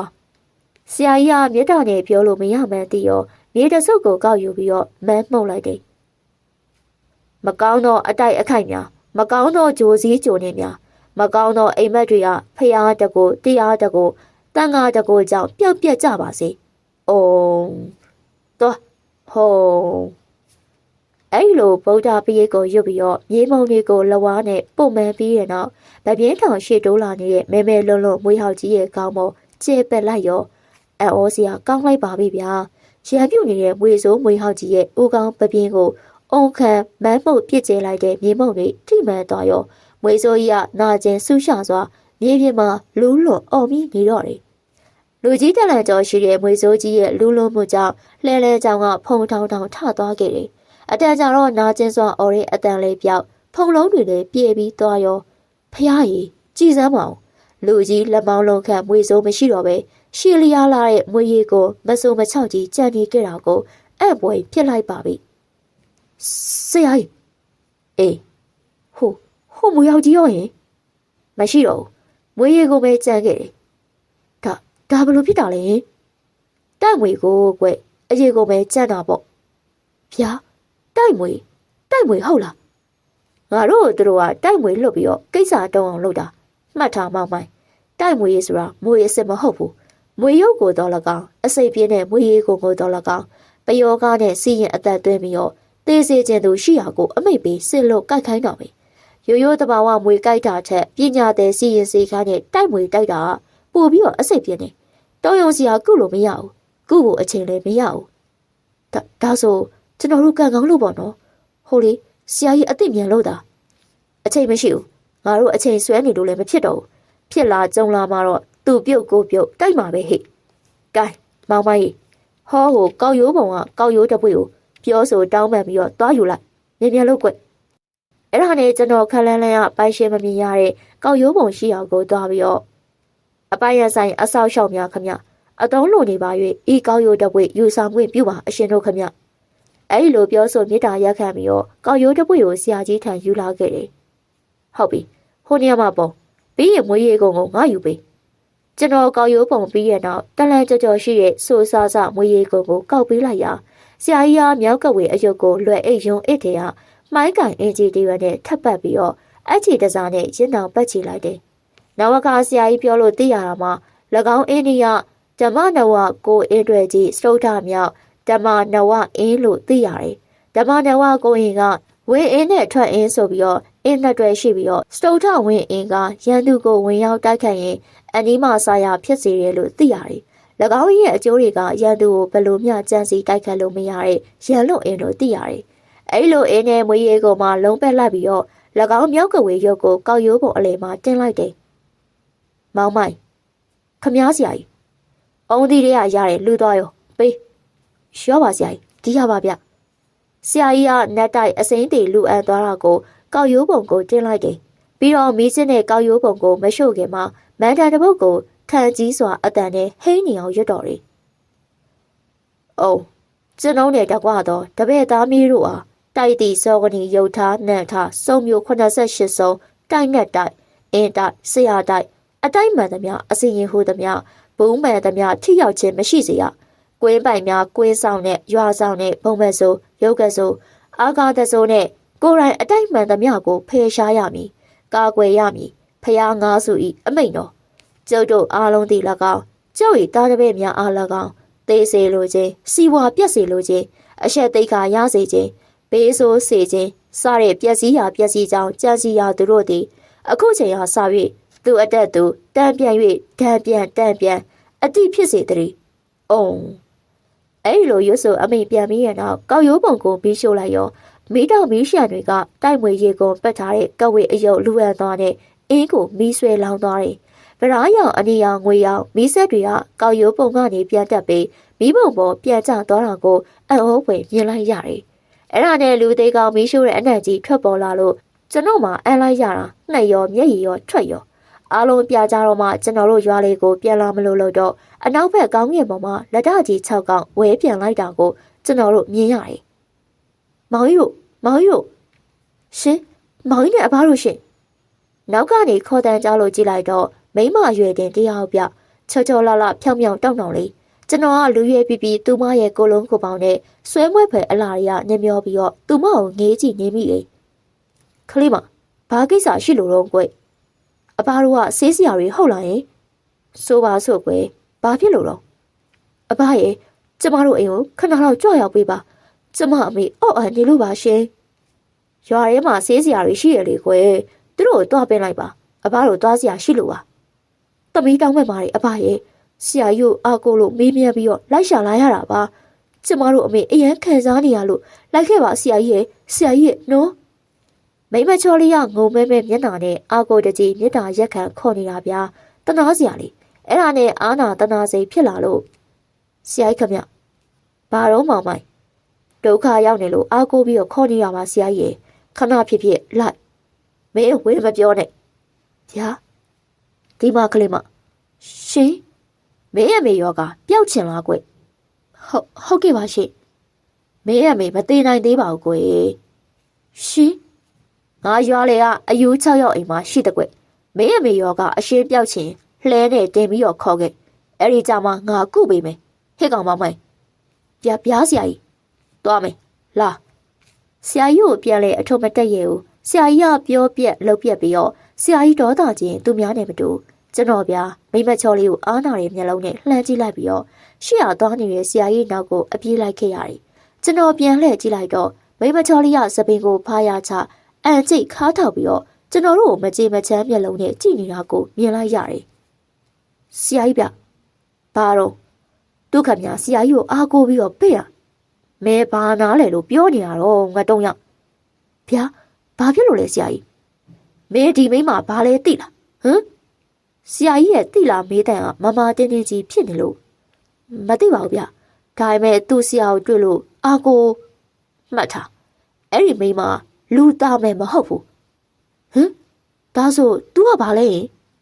ပညာသည်စုံမဗျာစုံမဆရာကြီးဘလို့ကြောင့်ပညာသည်စုံမလို့ပြောလိုက်တာတော့ဆရာကြီးရဲ့တော့ကြမှတ်ထားအဲ့ဒီမိမမျက်တောင်လုံးဝမခတ်ပဲငါ့ကိုစကားပြောနေတာပြီးတော့နေအောင်မှဖြစ်ပေမဲ့အရင်မထွက်ဘူးဒင်းရဲ့မျက်လုံးထဲမှာစက်ခိုးတွေငါမြင်နေရတယ်ဒီငါတို့ကိုလှက်ပတ်ပြီးလာခေါ်တာမင်းလိုက်သွားရင်ဘဝဆုံးပြီမဲ့မယုံရင်စောင့်ကြည့်နေအဲ့ဒီမိမဘာလဲဆိုတာမင်းမကြခင်လက်တွေ့သိရလိမ့်မယ်ကျွန်တော်ဆရာကြီးရဲ့ဆွဆွဆွဆွဲပြောတဲ့ဆုံးမဆိုတာကိုမယုံချင်ဘူးဒီလောက်ချုံမောလှပတဲ့မိမရွယ်ကိုဆုံးမလို့ဆွဆွဲတာမကျင့်တတ်ချင်ဘူးဒါပေမဲ့ဆရာကြီးကဂမ်ဘီယာပညာပိုင်းမှာအကျော်စရာဆရာတဆူလေးဖြစ်နေဆောင်ရက်ဆောင်ရောက်ရှိပြီးတော့အတွေ့အကြုံလေးများတော့ပြန်မငင်းရဲဘူးပေါ့ဗျာကျွန်တော်တို့ရွာတွေကပယောကဝင်နေတဲ့အိမ်ကိုရောက်တော့ခြံစည်းကိုအစ်စ်ကာပြီးနေပြီးရွာသူရွာသားတွေကလည်းရင်တွေကြံဝိုင်းဖွဲ့တောက်နေကြတယ်အဖသမီးအောင်လဲပြီးပလားဟဲ့ပြီးပါပြီရှင်ဟို6ရောက်ရောဟဲ့အိပ်ပျော်နေတော့မှာပဲဖះလေးရေတက်ပဲပြီးတော့ပန်းရေချမ်းအစ်စ်လဲပြီးပါပြီပါရှင်အေးတင့်တယ်လို့နေကြဟဲ့အဖဆန်မဲတဲမဲတွေပတ်လိုက်အောင်မေစံတပကံလုံးနဲ့တဲတပကံယူခဲ့ကြစမ်းမပိန်းနဲ့ကစံတပကံတဲတပကံယူလာပြီးဆရာကြီးကစံတဲ့တဲကိုညီအောင်ဖြတ်ပြီးတော့လက်ညှိုးနဲ့အခရာတွေခြုံချဲရေးချစ်မန်းမှုတ်ပြီးတဲ့နောက်အိမ်တွင်းပြင်ခြံတဲ့အနက်ကိုတွတ်တွတ်ပြောပြီးတော့ကျေးပြစ်လိုက်တယ်။သားတို့သမီးတို့ဗျာပါမင်းတို့ကိုယ့်ရင်ကိုပြန်မဲ့သူရှိလားမရှိပါဘူးဗျဒီမှာပဲနေကြအောင်ပါပါကောင်းပြီပြန်ကျင်တဲ့လူရှင်ပြန်နိုင်တယ်အခုအဖခြံဝမှာကြိုးတောင်းမယ်ကြိုးတာပြီးရင်တော့လူဝင်လူထွက်လုံးဝမလုပ်ကြနဲ့တော့ကြားလားဟိကြားပါရဲ့ဗျအဲ့ဒီနောက်ဆရာကြီးကရုံးအစ်ထဲကနေအနေရောင်အချီကျိုးတစ်ခွေကိုယူပြီးတော့ခြံဝမှာဝါးသားသလိုကြိုးတန်းချပြီးတော့မြေကြီးကိုဖနှောင်းနဲ့တုံချက်ပေါလို့လက်ကျန်ဆန်မဲတဲမဲတွေကိုခြံဝအစီရင်ကျိုးအောင်မှာဖြန့်ခင်းထားလိုက်တယ်ပြီးတော့အိမ်မော်ကိုပြန်တက်ပြီးတော့ဖျားစင်ရှိမှာစိန်နာမဏိကာရာတော်ကြီးအပဝင်ပရိတ်ကာရာမန္တန်တွေကိုရွတ်ဆိုနေလိုက်တယ်ဗဇက်ကလည်းအမိတ်ပြန်တန်းတွေကိုရွတ်လိုက်တယ်။အိုးစမူဒီပါကျွန်းအောင်မြေတွင်တင်းချေတင်းချများစွာပကောကျွန်းလုံးနှံ့များအနန္တတိဒေဝနတ်တကာနှင့်ပြမတကြားလေးပါစတုလောကပါလမဟာဝတ္တဝါယောတာနောယက ပုံနကနဲ့နတ်များခပ်ပင်ထုတ်ချင်းဆက်ကြပါလားလေးဖြာကျွန်းတွင်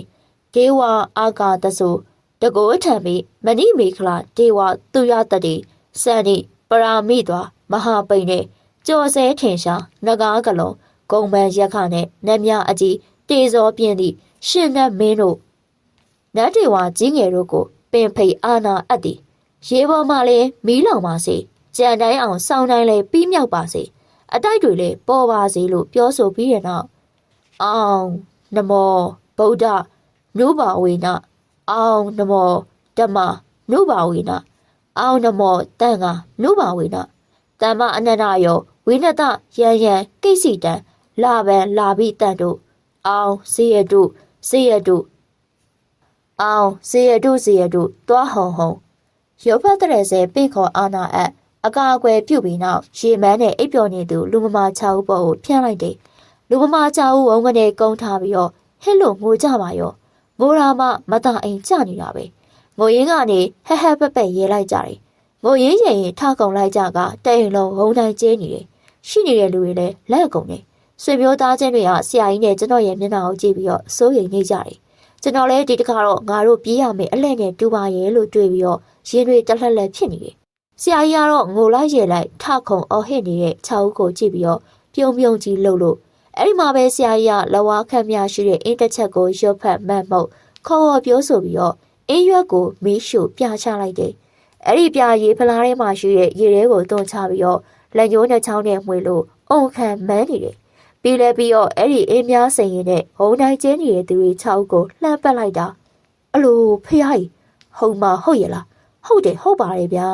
ကြည်စံခုံပေါက်အော်ဟစ်ရဲမောငိုယိုနေတဲ့အယူလိုလုံနေတဲ့ယောက်ျားမိန်းမ6ဦးအင်းပြရီထိမှန်သွားရောဟုံတိုင်းငိုရဲတွေရက်ပြီးတော့ဆရာကြီးရှေ့မှာဒူးတုံလျက်ဖြစ်လို့သူတို့တကောလုံးတုံလို့ဗျာ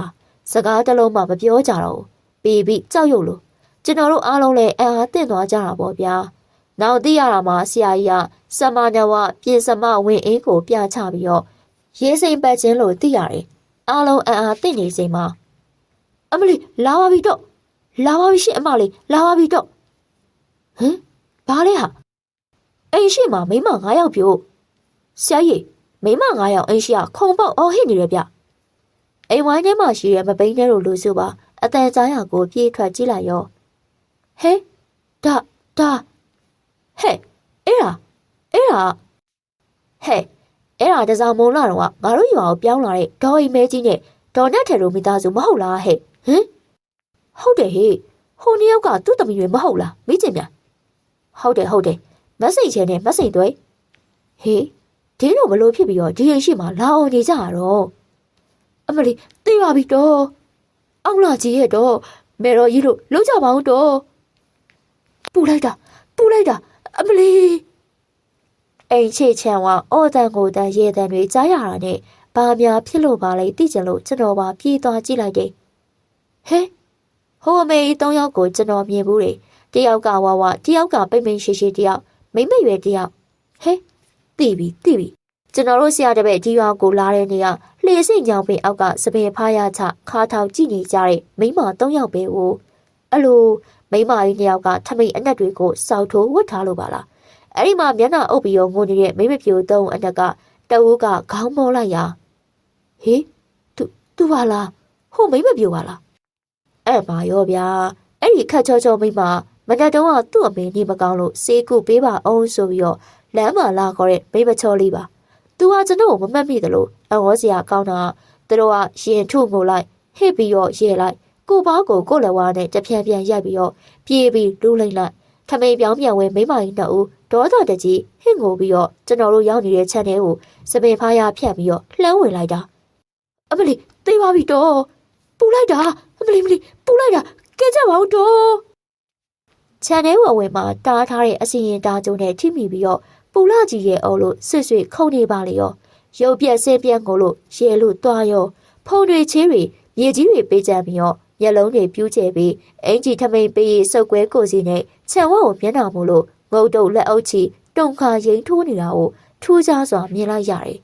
ချောလာမိမပြို3ကတော့တကူလုံးတုံပြီးတော့အတန်ကုန်အော့နေတယ်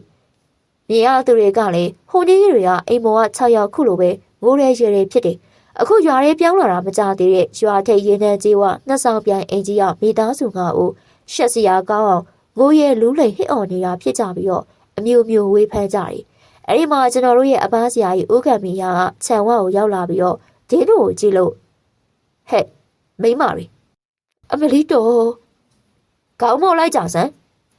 ကြောက်ပါရဲ့ရှင်ကြောက်ပါရဲ့နေတို့ဘာလဲဆိုတာငါပြောလိုက်ရမလားဟဲ့မပြောပါနဲ့ဆရာကြီးရေမပြောပါနဲ့နေတို့လှုပ်တဲ့အလုပ်နေတို့သိရလားဟဲ့သိပါရဲ့ရှင်နေတို့ဘာကြောင့်သူ့တပားအကျိုးကိုပြက်စီးအောင်လုပ်ရတာတော့မားပါရဲ့ရှင်မားပါရဲ့တောင်းပန်ပါရဲ့ဆရာကြီးရေနောက်မလုပ်တော့ပါဘူးနေတို့ငါ့ကိုငါဒီနေ့တန်ခတ်ရမှာပဲနေတို့လှုပ်ထားတဲ့အတက်နေတို့အခုချက်ချင်းပြန်နှုတ်လိုက်စားစမ်းနှုတ်လေဟုတ်ကဲ့ပါရှင်အဲ့ဒီမှာပဲမိမငါ့ကအိမ်အတွင်းရှိရာကိုလက်နှစ်ဖက်ဆက်ပြီးတော့ဆွဲယူတယ်လို့လွတ်ပြစ်လိုက်တယ်အိမ်ပေါ်မှာရှိတဲ့လူ6ယောက်ရဲ့အော်အန်တန်တွေကိုခြံဝါးကနေကြားရတယ်။ကိုအောင်နှုတ်တော့ကျဲရင်နေတို့ပြာချပစ်မယ်ဟဲ့။ပညာတဲ့မိမငါ့ကမျက်စိတွေပြူပြီးတော့လက်ဆံဆွဲယူလွှတ်ပြစ်ဟန်အတန်ကြာပြုတ်လိုက်ရောအိမ်ပေါ်ကအန်နဲ့အတန်လေးတိတ်သွားပြီးတော့မကြပါဘူးဗျာ။အိမ်ပေါ်ကခြာကိုဆရာကြီးရှေ့ကိုရောက်လာကြတယ်။အလိုလူကောင်းအတိုင်းဖြစ်သွားပါရောလား။လူ6ယောက်ကအိမ်ရှိခြံဝါမှာငုတ်တုံလက်အုပ်ချပြီးတော့မြစ်ပတ်ပေမျက်ရည်ဆိုးရွှဲနဲ့ကြောက်တူးတုံနေတဲ့မိမငါ့ကိုမြင်ရောအလွန်ကိုအံ့ဩသွားကြတယ်။ဟဲ့မိမယုံငါ့ကိုရှင်နေတော့9ယောက်ဟောဒီမိသားစု6ဦးကိုရှစ်ကိုတောင်းပန်လိုက်စမ်းတောင်းပန်လေဟုတ်ကဲ့ပါကျမတို့ရှင်တို့6ယောက်ကိုအကျိုးရအောင်ပြုခဲ့မိပါတယ်ဟင်သူတို့ကဒါဆိုသူတို့ကချကွာရိုက်ကြဟဲ့ဆုံးမကဝေးမရအသေးသက်ကြအမလီကေကြပါအောင်ဆရာကြီးကေကြပါအောင်ရွာသူရွာသားတွေကလည်းတဘောပေါက်သွားပြီငါတို့ရွာသား6ဦးကိုအဆက်တကွဲအကျိုးနဲ့အသက်ဆုံးအောင်ပြူစားတာဒီ9ဦးတင်းတို့ဆုံးမကဝေးမရကဲရီနဲ့ဝိုင်းပြစ်တရွေးနဲ့ဝိုင်းထွေးကြဆုံးမ9ဦးလည်းထိမှန်အော်ဟစ်ကြတယ်ဟေးရလိုက်ကြစမ်းသူတို့ကဆုံးမတွေမဟုတ်ဘူးလားဆရာကြီးတက်ပြရမှာပဲဗျမင်းတို့သူတို့ကိုတက်ရင်မင်းတို့လူတက်မှုနဲ့ထောင်ကျသွားမှာပေါ့ရာဇဝတ်မှုဖြစ်သွားမှာပေါ့ဒါဆိုဘယ်လိုလုပ်မှာလဲဆရာကြီးသူတို့ဒီရွာမှာရှိနေတနေ့မဟုတ်တနေ့မင်းတို့ရွာလူကိုနှောက်ယှက်အောင်ပါပဲအဲ့ဒါကြောင့်ပြောတာပေါ့ဆရာကြီးကနေပါဦးလေငါစကားမဆုံးသေးဘူးငါလုပ်မဲ့အလုပ်ကသူတို့စီယာပညာတွေကိုသိမ့်လိုက်မယ်ပြီးရင်ဒီရွာကနေထွက်သွားခိုင်းမယ်ဒါဆိုသူတို့ရောက်ရအရက်ကလူတွေကိုဒုက္ခမပေးနိုင်တော့ဘူးတက်ပြစ်ချင်းနဲ့ဗျာအဲ့ဒီမှာရွာလူကြီးဦးကန်စိန်ကအားလုံးတော့ကြတော့ငါတို့ဆရာကြီးပြောတာကောင်းတယ်လက်လွန်ချေလုံးမလုပ်ကြနဲ့ဆရာကြီးခင်ဗျဒီဆုံးမတွေထက်မြက်မြက်ပညာသိမ်းပါတော့ခင်ဗျသူတို့ဒီနေ့ပဲရွာနေမောင်းထုတ်ခြင်းလို့ပါစိတ်ချပါကဲမိမရုပ်တွေနင်တို့အားလုံးရွာသူရွာသားတွေလက်ချက်နဲ့ဒီနေရာမှာအသေးခန့်ကြလားဒါမှမဟုတ်ငါးထံမှာနင်တို့ဆုံးကဝေစက်ပညာတွေပေးရသစ္စာပြုတ်ပြီးတော့ရွာနေထွက်သွားမှာလားကြိုက်ရပြောသူတို့9ယောက်ကဂဲလုံးတွေပြန့်ကျဲလို့ရွာသားတွေကလည်းစိတ်ရည်တိုင်းထားကြတော့ပြောလေပညာတွေအပ်ပါမယ်ဆရာကြီးရှင်ဒီလိုမှပေါ့ကဲလက်အုပ်ချပြီးတော့လိုက်ဆိုကြဆုံးမ9ဦးကကရုံခရီနဲ့လက်အုပ်ချကြတယ်ကျမတို့9ဦးသည်ဖျား9စုကိုတိုင်တယ်ပါ၏စတုလောကပါဠသာသနာဆောင်နမီကြီး4ပါးကိုတိုင်တယ်၍သစ္စာပြုပါ၏ကျမတို့တက်သေးရရှိထားတဲ့ဆုံးကဝေပညာတဲ့အတက်အားလုံးကိုဆရာကြီးဦးကံမီရအားပေးလို့စွန့်လွတ်ပါ၏ဤအောက်လန်းဆုံးကဝေပညာတို့အားထပ်မံစီပူရယူအတုံးချမိပါကမဟာအဝယ်စီငရဲမှာကြာရောက်ခံစားရပြီးဖျားအဆူဆူချွတ်ရမကျွတ်သောဘဝဆိုးကိုရရှိပါစေတည်းဆိုလေဟုတ်ကဲ့ပါမဟာအဝယ်စီငရဲမှာကြာရောက်ခံစားရပြီးဖျားအဆူဆူချွတ်ရမကျွတ်သောဘဝဆိုးရရှိပါစေတည်းယနေ့မှယရနာမြတ်3ပါးကိုယုံကြည်ကိုးကွယ်ပါမည်လို့ဂရိတစ္ဆာပြုပါ၏တစ္ဆာဂရိပြည့်ရွေးခဲ့သောနောင်ပွင့်တော်မူမည်အရိမတယဖျားရှင်ကိုဖူးမြော်ခွင့်မရပါစေသာ။ကဲငါလည်းဝါတွေကိုနေတို့ပညာစက်တွေအကုန်စင်အကြစမ်းဆရာကြီးဦးကံမီကဆုံးကဝေတအုပ်စီရဲ့ရှေ့မှာလက်ဝါးဖြန့်ပေးထားတဲ့ဆုံးမဝဝကြီးအားစပြီးတော့သူတို့မျက်နှာကနေတကူလုံးကိုသူတို့လက်နဲ့တက်ချပြီးပညာတွေကိုဆရာကြီးရဲ့လက်ထဲကိုထည့်လိုက်ကြတယ်။ချက်မထားနဲ့တော့ဟုတ်ကဲ့ပါ ကျန်တဲ့ဆုံးမတွေကလည်းခေါင်းဆုံးမကြီးလို့တလို့သုံးသက်ပြီးတော့ဆရာကြီးလက်ထဲကိုပညာဆက်တွေထည့်ကြတယ်။ပါဇက်ဟာကြသူတို့ပါဇက်ဟာပေးထားတော့မှဆရာကြီးကသူ့ရဲ့ညာလက်ဝါးနဲ့ပါဇက်ထဲကနေဆွဲထုတ်ယူသလိုလှုပ်လိုက်ရောဟဲအမလီဆန်းလာကြီးလားဟဲ့ငါတို့ဆရာကြီးကလည်းဆွဲမဲ့ဟဲ့ဆုံးမငါ့ရဲ့ပါဇက်ကရင်းကနေပြိုပြက်အယောင်တွေနဲ့အတူအစာတွေအံ့ပါရောသူတို့ပါဇက်ကအန်လိုက်တဲ့ပစ္စည်းတွေကအလုံကိုနန်းဟောင်းလို့အဒီးမှရှိတဲ့ရွာသူရွာသားတွေပါအော့အန်ပြီးတော့အဝေးကိုပြေးကြတယ်ဆုံးမငါ့ကိုလည်းမောဟိုက်ပန်းလေးရပြီးတော့မျက်ရည်ချွေးတန်ကိုစီနဲ့နန်းစော်နေပြီးအဲ့ဒီမှာဆရာကြီးကခေါင်းဆုံးမဝဝကြီးအနာကိုကပ်ပြီးတော့တူမေးလိုက်တယ်မိမကြီးကမိမရွယ်သုံးဘက်ကိုလှည့်ကြည့်ပြီးတော့တူပြန်ပြောလိုက်တာကိုကျွန်တော်မြင်ရတယ်ရွာလူကြီးလာခဲ့ကွအဘအမိတ်ရှိပါဗျသူတို့ငါးဦးကိုအေးရောက်လိုက်ဖို့ပေးလိုက်ပါဟုတ်ကဲ့ပါဆရာကြီးမှားဆရာရှိသေးတယ်ကွပြောပါဆရာကြီးသူတို့ငါးယောက်ကိုမရိုက်မဆဲနဲ့လက်ဖျားနေတာမရွေပါနဲ့ကွမင်းတို့တရွာလုံးမကောက်ဘူးသူတို့ရောက်ရအရက်တွေပါစိုးရိမ်စရာမလိုတော့ဘူးသူတို့ရှေ့လျှောက်လူကောင်းသူကောင်းဘဝကိုခံယူကြပြီးတော့ရတနာမြတ်သုံးပါးကိုယုံကြည်ကိုးကွယ်သူတွေဖြစ်ကြတော့မှာပါကွစိတ်ချပါဆရာကြီးကဲမဲမင်းမတို့ထားကြအဲ့ဒီမှာမိမကြီးငါတို့ကအဘဆရာကြီးရှင်ပြောပါသမီးတို့ပြောကြပါအဘဆရာကြီးကိုကြောပြစေရှင်ဟုတ်ပါတယ်အဘဆရာကြီးသမီးတို့နောက်တလည်းရကြပါပြီရှေ့လျှောက်ဖျားမကြိုက်နတ်မကြိုက်လူမကြိုက်တဲ့အလုပ်တွေကိုလုံးဝမလုပ်ပဲနတ်လူသားတို့ခေါ်မဲ့အလုပ်တွေကိုပဲလုပ်ပါမယ်ဆရာကြီးအေးမင်္ဂလာရှိလိုက်တဲ့စကားကွယ်ကြားရတာဝမ်းသာလိုက်တာမကြခင်သမီးတို့ရတနာမြတ်သုံးပါးအကျိုးခံစားရပါလိမ့်မယ်ကိုင်ကြောကြသူမတို့ငါယောက်ကဆရာကြီးရဲ့ခြေစုံကိုဥခိုက်ကြတာကိုအားလုံးမြင်ကြရတယ်တာတုကျမ်းမှာချမ်းသာပြီးအသက်ရှင်လို့သာသနာပြုနိုင်သူတွေဖြစ်ကြပါစေဗျာပေးရစုနဲ့ပြည့်နေအောင်စူးစမ်းပါမယ်အဖသူတို့ကရွာသူရွာသားတွေနဲ့သူတို့ပြူစားခဲ့တဲ့အိမ်သား6ဦးကိုပါလက်ဟုတ်ချီကြတော့ပြီးတော့ရွာလူကြီးနဲ့အတူတရွေ့ထွက်သွားခဲ့ကြတယ်ကျွန်တော်ကတော့ဟိုချုံမောလာပါတဲ့မိမပြိုလေးဆရာကြီးပြောသလိုဆုံးကဝေးဖြစ်ခဲ့တာကိုနှမျောလို့မဆုံးဘူးဗျာကျွန်တော်ကသူမကိုနောက်ကနေငေးကြည့်နေတော့မှပဲသူမကကျွန်တော်ကိုလှည့်ကြည့်လိုက်တယ်အဲ့ဒီအကြည့်မှာကျွန်တော်ရင်ကဒိငနေဖြစ်ပြီးတော့ဝမ်းသာတယ်လို့ဖြစ်သွားတယ်။ဘာကြောင့်လဲဆိုတော့သူမကကျွန်တော်ကိုမခုတ်ကြည့်ကိုအပြုံးကလေးနဲ့လှည့်ကြည့်သွားလို့ပေါ့။အဲ့ဒီအပြုံးကလေးကိုအချိန်တန်ကြာမေးပြလို့မရခဲ့ဘူး။မောင်မိုင်ပြားစရာကြီးမေးပါရီငေးမောနေတာတော့ကွ။ဟိုဘာမှမဟုတ်ပါဘူးဗျ။မင်းငါ့ကိုညာလို့မရအောင်တော့လူမိုက်။ဟေးဒါနဲ့စရာကြီးသူတို့ကဟိုမိသားစု6ယောက်ကိုဘာလို့ပြူစားနှောက်ယှက်ကြရလဲဆရာကြီးမနာလို့တဲ့ဗျာဘာလို့မနာလို့လဲဗျဟိုမိသားစု6ယောက်ထဲကသမီး4ယောက်ကသူတို့သမီး2ယောက်ထက်ပိုလှလူရဝင်လို့မနာလို့ဖြစ်ပြီးတော့ပြူစားမိတာပါတဲ့ဗျာလှလို့ပြူစားတာအံ့ရောဗျာမင်းများကြိုက်ရင်သဘောကျရင်ဒီမိသားစုဝင်မိမလျှော်4ယောက်ထဲကကြက်ရလက်ညှိုးထိုးဗျငါအခုပြောပြီးတော့စစ်ဆက်ပေးမယ်ဘယ်နဲ့လဲဟာဗျာဆရာကြီးကလည်းရှက်ဆရာကြီးဗျာအမေခွေးပါသားမင်းအကြောင်းငါမသိဘူးမှတ်နေလားမင်းဆရာဟိုထောင်မူကြီးတိမ်ဝင်အကြောင်းငါသိရဲကွလာကြားတယ်လူချင်းသွားပြောပေးမယ်လာမလုပ်ပါနဲ့ဗျာဟာမိမရမယ်ကိစ္စကိုဘာဖြစ်တော့ကွနောက်ကြနေမလားလို့ပါဆရာကြီးရဲ့ဖွီခွေးတလိမ့်ဆန်ကောင်ဇလန်လေးရတော့ဒီမှာပဲပြီးပါပြီရှင်။နောက်ဆရာပေးခဲ့ကြတဲ့ပရိသတ်တယောက်ချင်းစီတိုင်းကိုအထူးပဲကျေးဇူးတင်ရှိပါတယ်ရှင်။